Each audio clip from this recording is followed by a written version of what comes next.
Ladies and gentlemen, boys and girls, and children of all ages, we have completed all of the taping in all three areas. The bedroom back there, the hallway, and this bonus room. All of it is completed, and this is a huge milestone for this project because now we can just wait for the joint compound to dry, the final pieces that I put up, and start doing a light sand on the pieces that have been completed, and then we can go with our second and third coats. So I just finished up these off angles, which you see here, and I used this straight flex, wide flex stuff.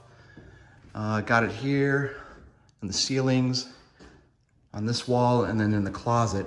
And the top ones were really a pain in the butt to put in because the tape is so thick that it's kind of odd and cumbersome to work with a little bit on the top.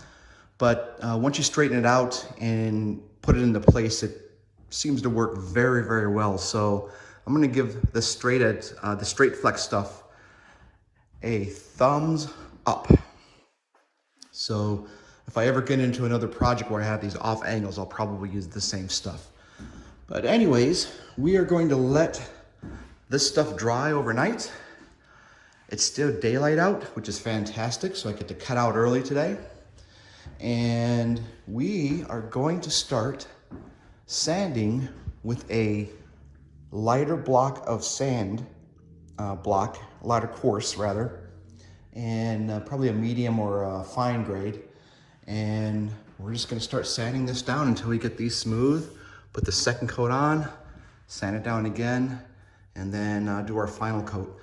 The only thing also I have left is to do these corner beads that you can see here. Those aren't done yet. So we're gonna go ahead and finish those up too, probably tomorrow.